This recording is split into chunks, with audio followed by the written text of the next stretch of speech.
Al-Ridwan Publishing House present A Pocket Full of Trouble.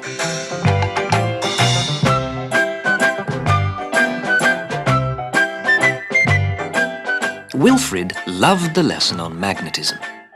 All about magnets picking up pins and magnets picking up other magnets. There's something wonderfully gluey about magnets, except that only metal things stick to them. And then the metal things turn into magnets too. Wilfrid took a book out of the library about magnets. There was even a picture of one on the cover. But it wasn't as much fun. Nothing stuck to it. "I want a real magnet," said Wilfrid. His mother only said, "Maybe for Christmas." But that was far too long to wait. So Wilfrid stole a magnet. He picked one up in the classroom when nobody was looking and pushed it into his trouser pocket. He held his breath, but nobody said, "Saw you, Wilfrid." or "Wilfrid's nicked the magnet, miss."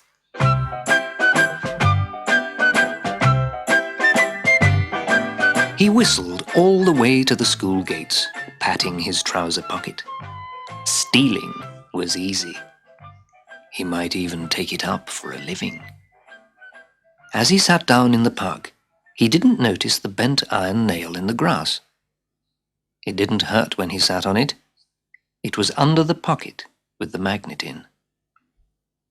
But when he got up, the nail clung to the magnet, even through the cloth of his trousers. It clung so tightly that even if Wilfrid had noticed, he could not have pulled it away. But Wilfrid did notice the tobacco tin. It leapt out of the litter bin by the park gate and clung to the bent iron nail. He was so embarrassed. People might think he smoked. He tugged and pulled, but the tin was magnetic now. It stuck fast. And then the litter bin followed. It tore itself free of its concrete base and bowled out of the park gate. Wilfrid tried to run, but the bin was too fast for him. With a clang, it stuck to the tobacco tin, which was stuck to the bent nail, which had stuck to the magnet. Wilfrid turned up the collar of his blazer and hoped nobody would recognize him. But as he walked past the dairy, a milk float veered onto the pavement, and clang! It buffeted Wilfrid from behind, and stuck fast to the litter bin. The milkman, who'd fallen out of his float, picked himself up and shouted and shook his fist. Wilfrid took fright and started to run. But it wasn't easy, with the nail, and the tin, and the bin, and the milk float hanging on behind. It was even more awkward when the number 14 bus joined on. It was full of passengers. Wilfrid cut across the embankment to try and throw them off. But he only succeeded in attracting the 5:30 train to London. It hurtled off the rails and clung to the number 14 bus, the milk float, the bin, the tin, and the nail. It was just about then that the Russian spacecraft fell to Earth. It seemed to have been pulled out of its orbit by a huge magnetic force. Wilfrid crawled on wearily, his blazer over his head, in case he was spotted by someone he knew. And the nail, and the tin, and the bin, and the milk float, and the number 14 bus, and the 5:30 train followed on behind.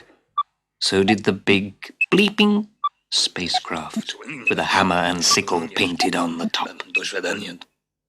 Then, just as he reached his own front gate, the pocket tore off his trousers. The magnet inside clung to the bent iron nail, the nail to the tobacco tin, the tin to the litter bin, the bin to the milk float, the float to the number 14 bus, the bus to the 5:30 train, and the train to the spacecraft. But nothing clung to Wilfrid.